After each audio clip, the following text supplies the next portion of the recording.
Dobro vprašanje. Moj odgovor bi bil, upam, da še boljša verzija sebe.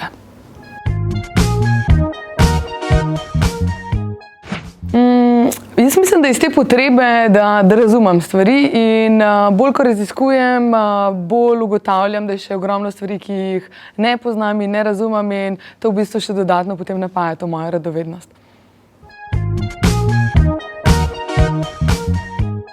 Okay, to je bolj vprašanje za celodnevno delavnico, ampak se potrudim strniti odgovor, da je coach oseba, ki verjame vate, da imaš ustrezne potenciale, ki jih lahko razviješ in te s pomočjo vprašanj vodi do tega, da najdeš odgovore, ki so pravi zate. Potem pa te še drži za besedo in skrbi za tvojo doslednost, da dejansko izpolniš obljube, ki si jih dal.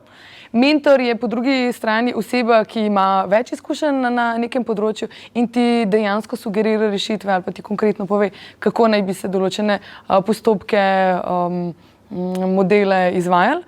Vodja pa je oseba, ki je običajno v neki organizaciji in naj bi skrbela za razvoj sodelavcev.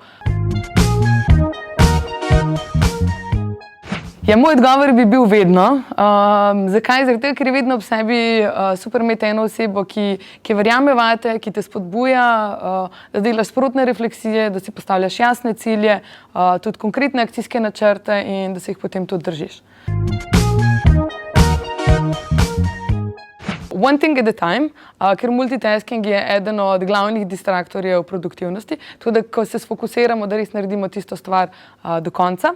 Done is better than perfect, bi bil moj drugi nasvet, torej ni treba polirati do popolnosti, dovolj dobro je dovolj dobro. In ta tretji bi opozorila na Paretovo načelo 80-20, ki govori o tem, da lahko za 20% energije dejansko dosežemo 80% rezultata, kar pomeni, da moramo narediti en zelo dober in kritičen premislek glede tega, kam se nam najbolj splača investirati svojo energijo, da dobimo ta rezultat, ki si ga želimo. Mogoče na tej točki emocije od Zorana Milivojevića, ker se mi zdi eno tako osnovno čtivo, da res dobro razumemo čustva, katera imam občutek, da pogosto v poslovnem svetu ostajajo nerazumljena in tako mistična.